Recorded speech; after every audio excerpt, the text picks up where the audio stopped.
Fíjense que el tema que tiene que ver con la migración, déjenme comenzar a introducir el tema de esta manera. A lo mejor es algo de lo que no hablamos mucho en las iglesias. No es un tema que lo consideremos así como muy espiritual y por lo tanto no lo abordamos mucho. El tema de lo que significa la justicia social, y no me estoy refiriendo a nada que tenga que ver con mi pasado, como mencionaba yo hace un momento cuando era adolescente, pero el tema de la justicia social es un tema que a veces no nos damos cuenta en la Biblia de cuán importante es y de cómo la palabra de Dios aborda una y otra vez y desde diferentes ángulos, desde diferentes puntos de vista, este tema que tiene que ver con la justicia social. Y por eso es que vamos a estar durante algunos domingos, por lo menos todo lo que es el mes de abril, hablando de temas que tienen que ver con la vulnerabilidad social, que tiene que ver con la justicia social y que tiene que ver también con el papel de la iglesia en ese tema, en ese ámbito. Hace 8 días hablamos de la niñez, que es un tema que abordamos muy frecuentemente, sin embargo pocas veces nos detenemos también a fijarnos en cómo el Señor Jesucristo, como hablábamos hace 8 días, nos manda, nos dice que ya que queremos estar en el reino de Él, que sí queremos ver el reino de Dios, tenemos que hacernos como niños. Y recordamos también las palabras tan severas que el Señor Jesucristo usa para referirse a aquellos que lleguen a ser piedra de tropiezo para los niños, que lleguen a poner obstáculo en la vida de los niños. Recordábamos también cómo el Señor Jesucristo le dijo, incluso a sus discípulos, indignado, les dijo, dejen que los niños se acerquen a mí, no se lo impidan, dejen que los niños vengan a mí y no le pongan obstáculo a los niños para que vengan a mí. Bien, ese fue el tema de la niñez de hace 8 días. Yo quisiera abordar otro tema que tiene que ver con los migrantes, que tiene que ver con un problema humano que se ha vivido a lo largo de toda la historia, pero que tal vez no se había vivido de una manera tan dura, tan cruenta como se ha vivido en los últimos años, en las últimas décadas.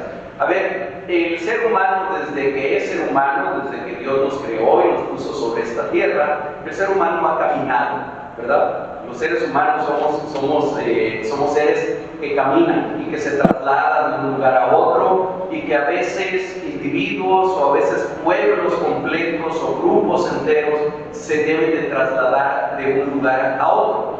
Y por lo tanto, a lo largo de toda la historia ha habido personas que migran de su lugar de origen a otro lugar. Por ejemplo, en la Biblia hay un migrante muy famoso, que esta mañana en la escuela de formación cristiana, en la clase de adultos, lo mencionamos por ahí. ¿Sí? ¿Se acuerdan de cómo se llamaba? Abraham, ¿verdad? Abraham era caldeo, él vivía en Ur de los caldeos, y un día Dios le dijo, salte de ahí, deja esa tierra, deja tu parentela y vete a otra tierra extraña que yo te voy a mostrar, y es a donde yo te voy a llevar. Por hablar solamente de uno de los personajes. Otro personaje con el cual nosotros nos identificamos total y plenamente, tan nos identificamos con él, que usamos en nosotros su nombre, nos decimos cristianos, ¿verdad? Nos decimos cristianos por el Señor Jesucristo. El Señor Jesucristo fue un migrante.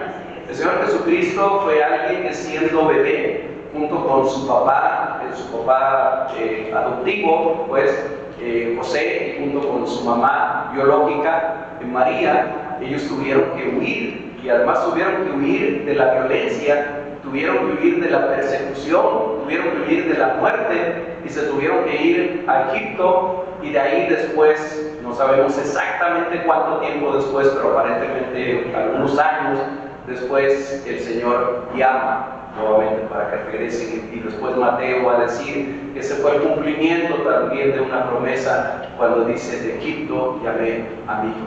Pero bueno, solamente quiero poner esto en perspectiva, que el tema de los extranjeros, el tema de los migrantes, no es un tema nuevo, es un tema que se ha dado a lo largo de toda la historia y en la Biblia podemos ver cómo se da. Pero en las últimas décadas, hermanos, yo no sé si tal vez en los últimos 20, 25 años quizá, este problema que incluso nosotros como mexicanos lo hemos visto tantas veces, porque muchos de nuestros connacionales han migrado hacia los Estados Unidos y ahora sabemos cómo nos están tratando allá. Pero era un fenómeno que lo veíamos más o menos en algunos lugares, en algunas personas. Yo estoy seguro que si ahorita les preguntara a quienes estamos aquí, que somos mexicanos, si tienen algún familiar que esté en Estados Unidos o que se haya ido a los Estados Unidos, creo que muchos de nosotros vamos a levantar la mano. Es más, por allá está nuestro hermano que ya pasó una temporada también allá en los Estados Unidos como un migrante, gracias a Dios que regresó y que regresó con bien, pero es algo tremendamente frecuente. Estaba yo escuchando ayer, ya había yo terminado de preparar el mensaje, por supuesto, pero ayer estaba yo escuchando a un pastor que a veces escucho, no voy a decir su nombre, porque en esta ocasión no estoy de acuerdo con lo que él estaba diciendo, pero bueno, él estaba hablando de su país, de España, ya no se van a imaginar de qué estoy hablando, pero bueno, él estaba hablando de su país y estaba hablando de la tremenda problemática que están enfrentando en España por la situación de migrantes. Pero realmente estoy en total desacuerdo con lo que él dijo, pues, ¿sí? Él ponía el problema de la migración como un problema verdaderamente en este caso, para los españoles, y bueno, daba algunos ejemplos y demás. A mí me parece que es una falta de sensibilidad hacia un tema al cual la Escritura le da tantísima importancia. Leímos hace un momento solamente dos versículos, pero cuando hablamos del tema de extranjeros, miren hermanos, hay 162 versículos en la Biblia. Me di a la tarea de contarlos uno por uno, no es cierto. Busqué por ahí en una concordancia electrónica y hay 162 versículos en la Biblia, tanto en el Antiguo Testamento como en el Nuevo Testamento, que hablan de los extranjeros, que hablan de los que no están peregrinos, a veces se les llama también forasteros, es otra palabra que se usa en nuestras traducciones, pero 162 versículos de la Biblia que mencionan ese tema, que por lo menos los toca de alguna manera.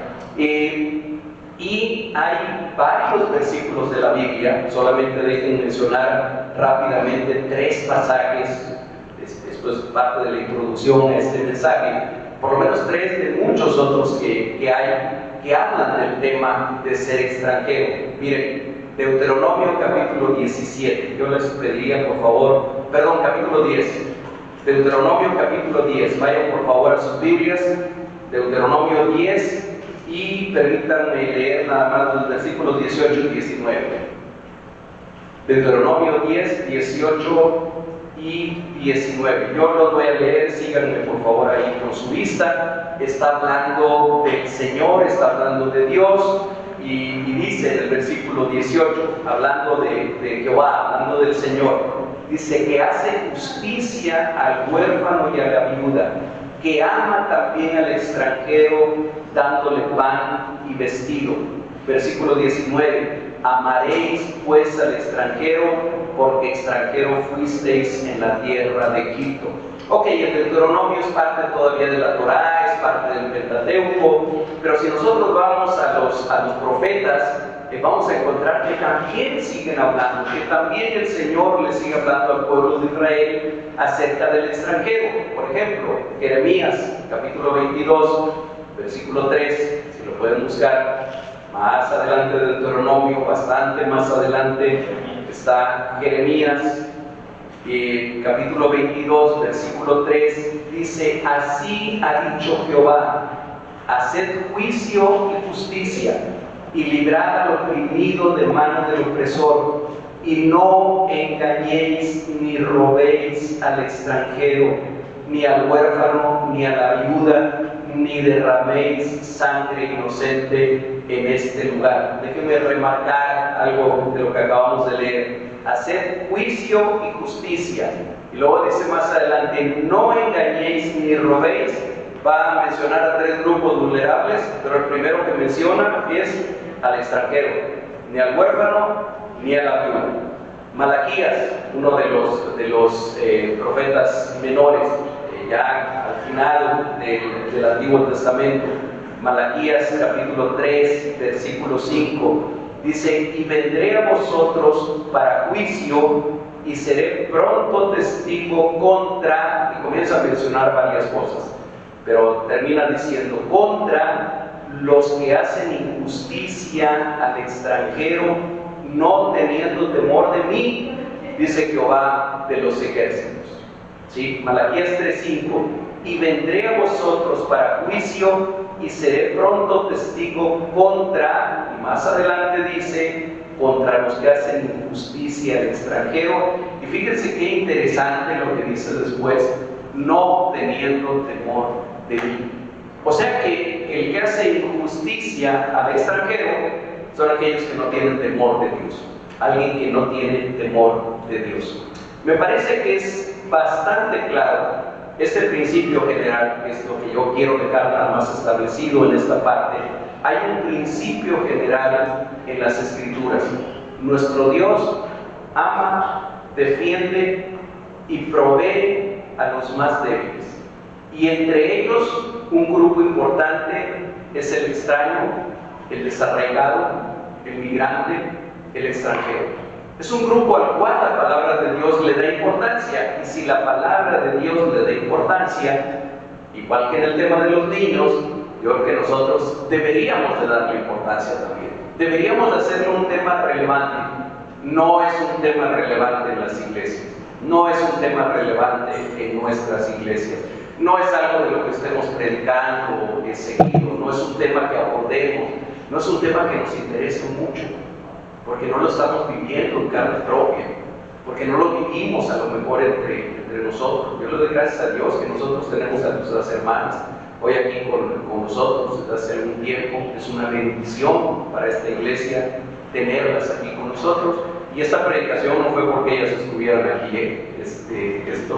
Yo los temas los planeo con mucha anticipación, casi desde finales del año anterior, pero es un tema relevante y que debemos de hacerlo relevante dentro de la iglesia.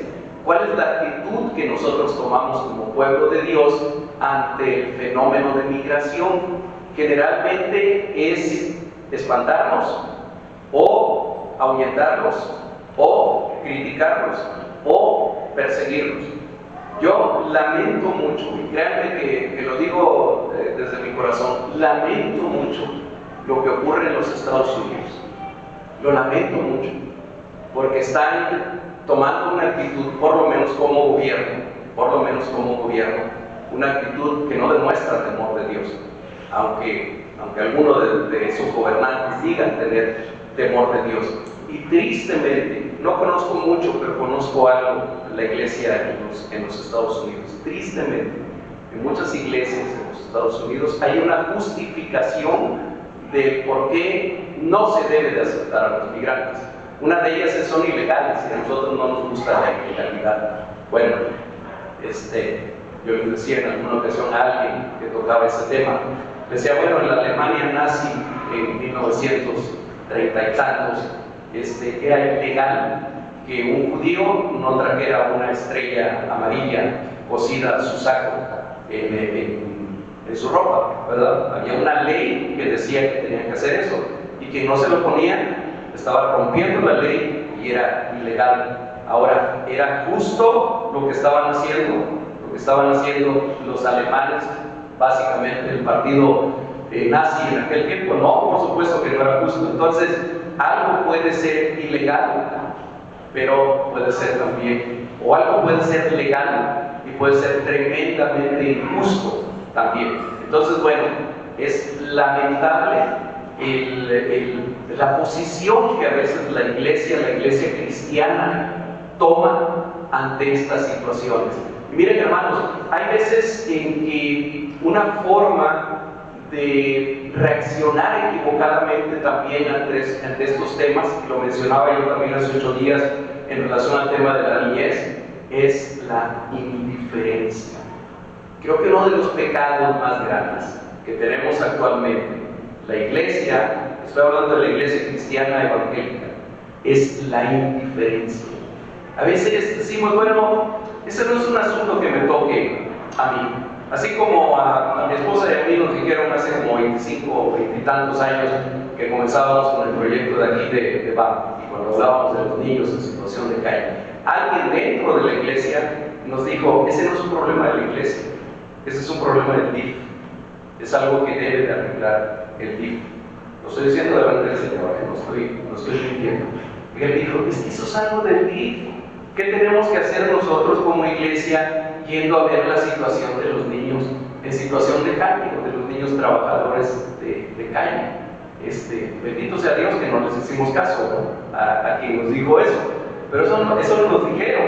Y entonces con el tema de migración muchas veces pasa lo mismo, no es un tema de la iglesia. Hagamos un coro bonito, tengamos una buena música en la iglesia, tengamos un buen tiempo de estudio bíblico, y pues allá que se encargue el ACNUR o el Instituto Nacional de Migración.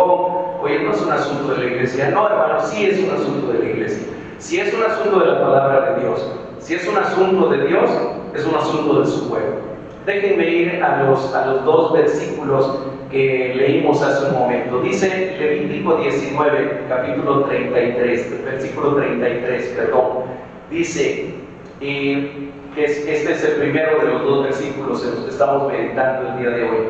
Comienza diciendo así: cuando el extranjero morare con vosotros en vuestra tierra. Ahí me detengo un minuto nada más. Dios da por sentado que esto ocurrirá. Y les decía, ¿por qué lo da por sentado? Porque el ser humano camina, porque el ser humano migra, porque el ser humano se va de un lugar a otro. O sea que Dios ya daba por un hecho que ese pueblo al que le estaba escribiendo a través del libro de Levítico se iba a enfrentar con la situación de migración dentro de su pueblo. Iba a tener migrantes, iba a tener extranjeros dentro de su pueblo. Dios ya lo da por sentado, porque Él sabe que muchísimas personas tienen que dejar su casa, tienen que dejar su parentela, tienen que dejar su ciudad, tienen que dejar su país e irse a un lugar extraño, voluntariamente o a la fuerza. La mayor parte de las veces involuntariamente tienen que hacerlo.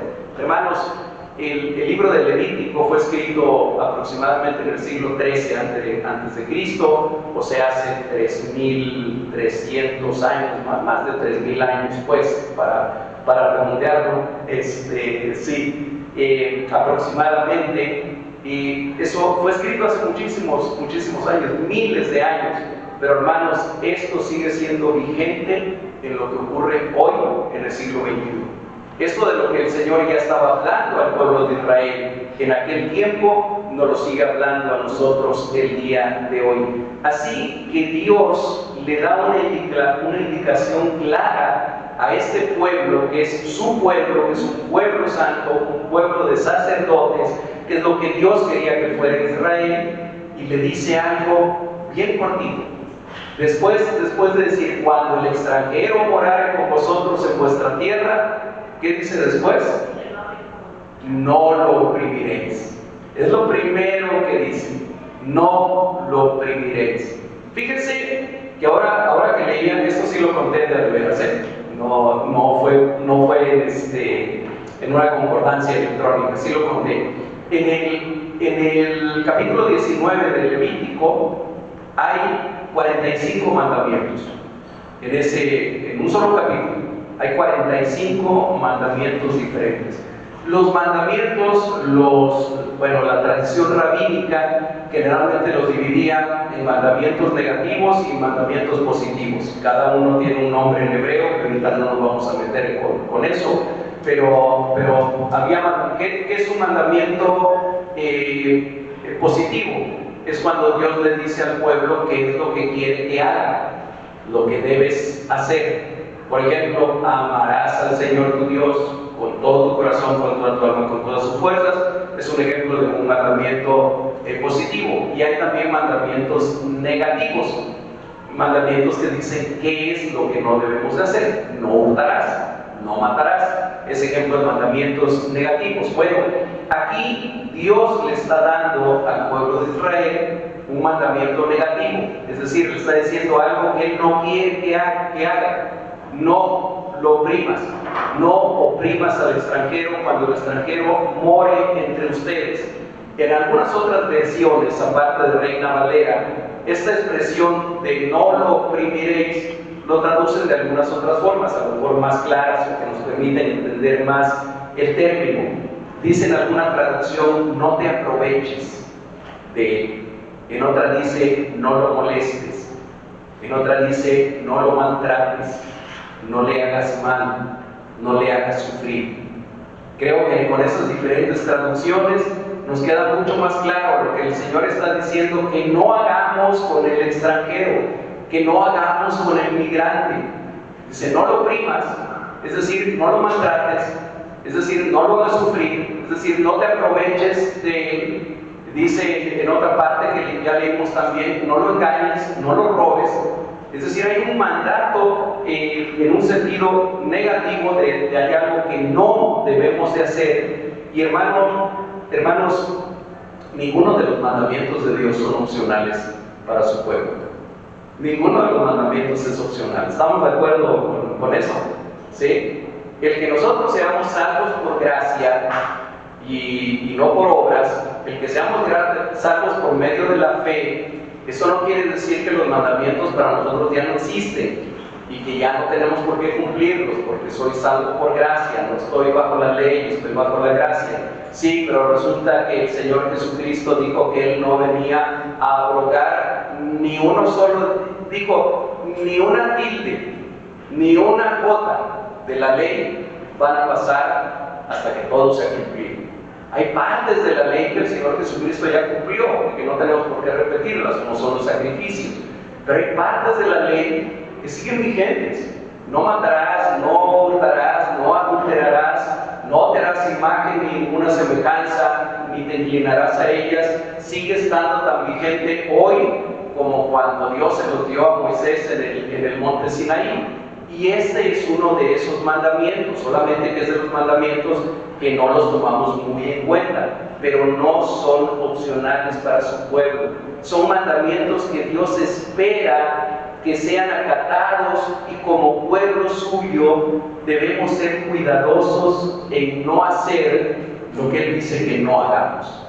Y hoy nos está recordando algo que no debemos de hacer relacionado con un grupo muy específico que son los extranjeros. No lo oprimas. Déjeme ponerlo de esta manera, no lo dice así la Biblia. Estoy aclarando que yo lo digo, soy yo quien lo está diciendo de esta forma, solamente para explicarlo. Porque yo así lo entiendo cuando leo estas cosas. Es como si Dios dijera, ni se te ocurra oprimir al extranjero.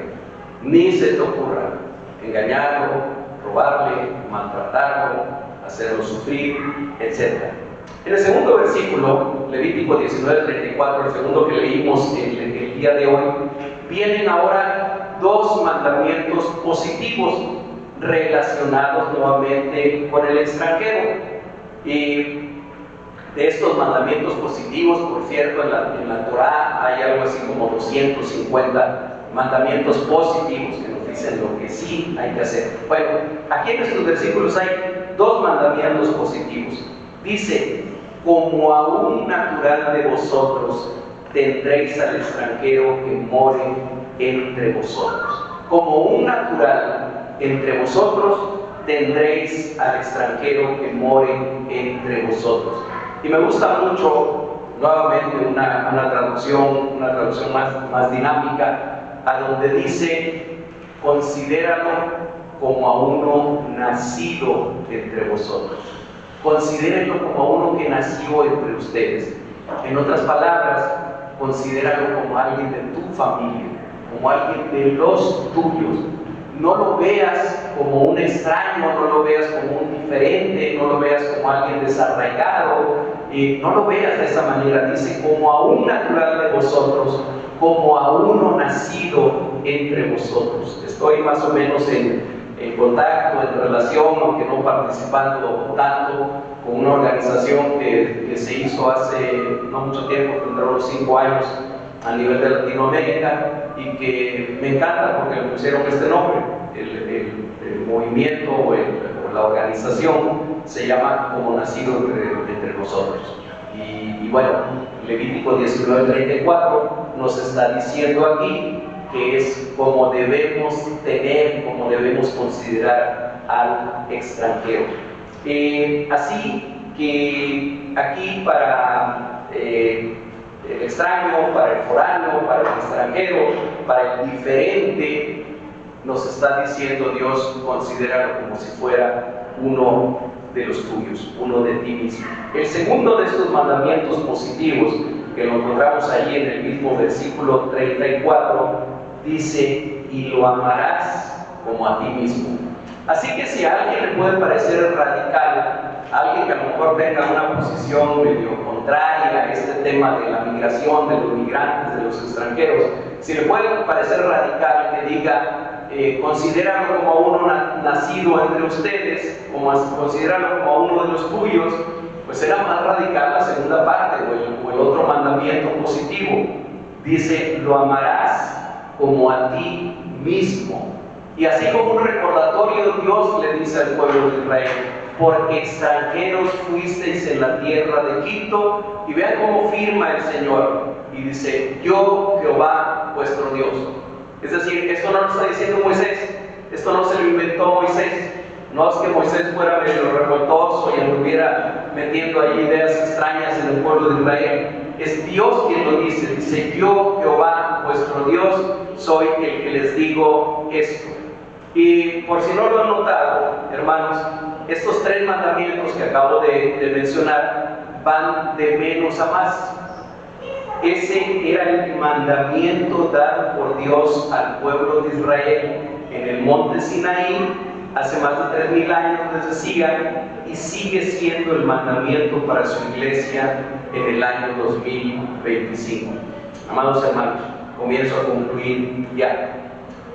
La justicia social, o el tema de justicia social, no es algo que fue descubierto por Marx, ni por Lenin, ni por Che Guevara, ni por ninguno de ellos. Es más, este tema, fíjense que lo venía tratando ya Aristóteles hace miles de años también. Él hablaba de la justicia distributiva, que finalmente es el tema de justicia social. Tampoco es un tema que haya sido descubierto por la ONU, por la Organización de las Naciones Unidas, que a partir del 2007 estableció un Día Mundial de la Justicia Social. ¿Ustedes sabían que había un Día Mundial de la Justicia Social? No, yo tampoco, hasta que lo encontré ahora. El día... ¿Sí? ¿Tú sí sabías? Yo no sabía. Bueno, el 20 de febrero, a partir del 2007, la ONU estableció ese día como el Día Mundial de la Justicia Social. Pero no es un tema que ellos hayan inventado.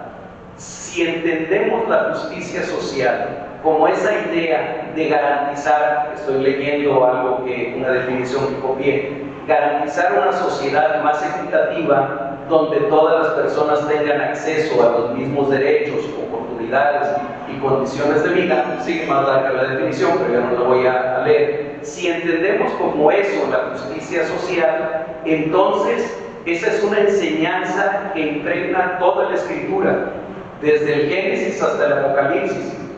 En toda la Escritura encontramos que de parte de nuestro Dios hay una preocupación por el vulnerable, hay una preocupación por el débil, hay una preocupación por el desprotegido, hay una preocupación por el que está en desventaja con respecto a otros. Y sobre todo, hermanos, esa es la misma enseñanza que Jesucristo repitió tantas veces, pero que creo yo que de una manera más clara lo dejó plasmado. Bueno, lo escribió el evangelista Lucas en el capítulo 10, en una parábola que creo que todos nosotros vamos a identificar muy rápidamente. Es la parábola del buen samaritano. ¿verdad? Creo que ahí deja ver de una manera muy clara el Señor Jesucristo cuán importante es para Él y cuán importante es para Dios que aquel hombre que estaba ya tirado a un lado del camino, malherido, a lo mejor moribundo, golpeado, lo habían asaltado, y pasa por ahí caminando un pastor, no era un pastor, era un sacerdote, y luego pasa un diácono, no pasa un levita caminando por ahí, y los dos llevan mucha prisa, ¿no?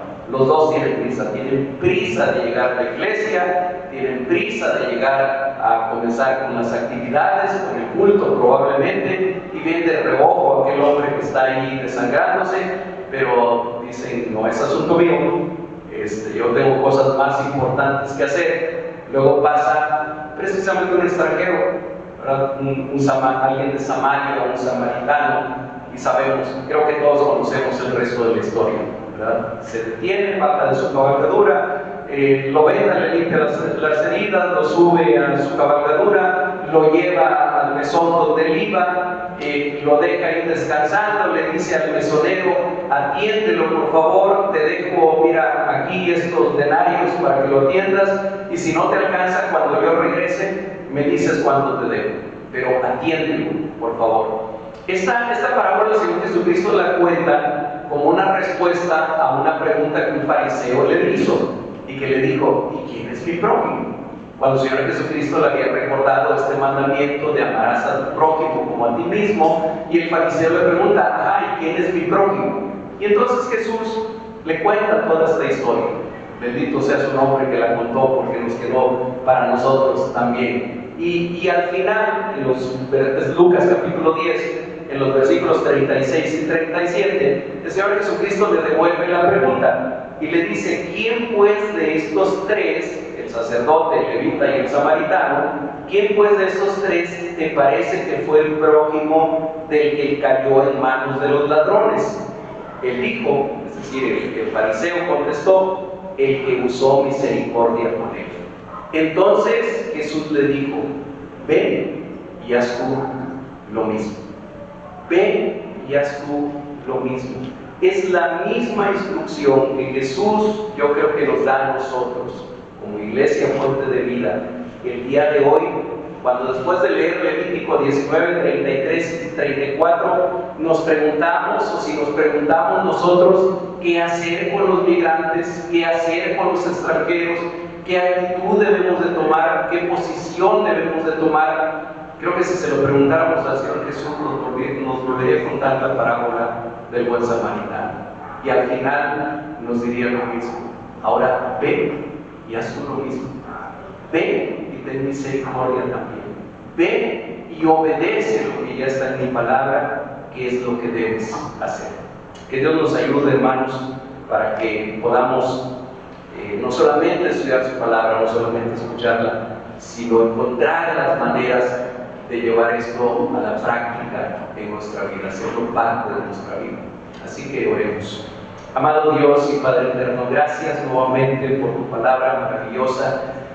Gracias por esta palabra, Señor, que sí nos confronta, que sí nos reta, pero que también nos llena de tu paz. Gracias, Dios, porque finalmente, como lo cantábamos hace un momento en el himno previo a este mensaje, cada uno de nosotros somos extranjeros, cada uno de nosotros somos peregrinos. Vamos camino a nuestra patria, vamos camino a nuestro país, vamos camino a casa, y estamos aquí como extraños, como peregrinos, como extranjeros. Señor, pero ayúdanos para que podamos entender todo el consejo de tu palabra, no solo aquellas partes que las entendemos fácilmente o que nos gustan o que queremos repetirlas muchas veces. Ayúdanos a entender todo el consejo de tu palabra y a poner todo el consejo de tu palabra en práctica. Padre, queremos en este momento también pedirte, suplicarte por esos hermanos nuestros, muchos de ellos creyentes en ti, creyentes en Jesucristo, que ahora mismo tienen que estar dejando su casa, que ahora mismo tienen que estar dejando su país.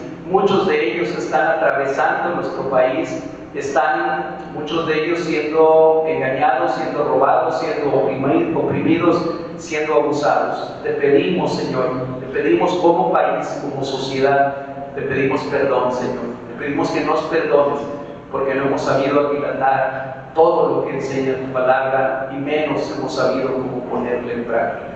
Yo te ruego, Señor, por cada migrante que está atravesando nuestro país en este momento, por cada migrante que está en los Estados Unidos, en España, alrededor de todo el mundo, Señor, que tú tengas misericordia de ellos y que tú levantes a tu pueblo, que tú levantes a tu iglesia, Señor, para no ser indiferentes a estas situaciones que vienen desde el corazón tuyo, que vienen desde tu palabra, que no seamos indiferentes al mandamiento tuyo. Ayúdanos, Señor. Danos la fuerza, danos la integridad, danos la decisión, Señor, para hacer las cosas que manda tu palabra. Toma, por favor, nuestra vida en tus manos. Te lo pedimos todo en el nombre de Jesucristo, nuestro Señor y Salvador. Amén. Amén. Dios les bendiga, hermanos.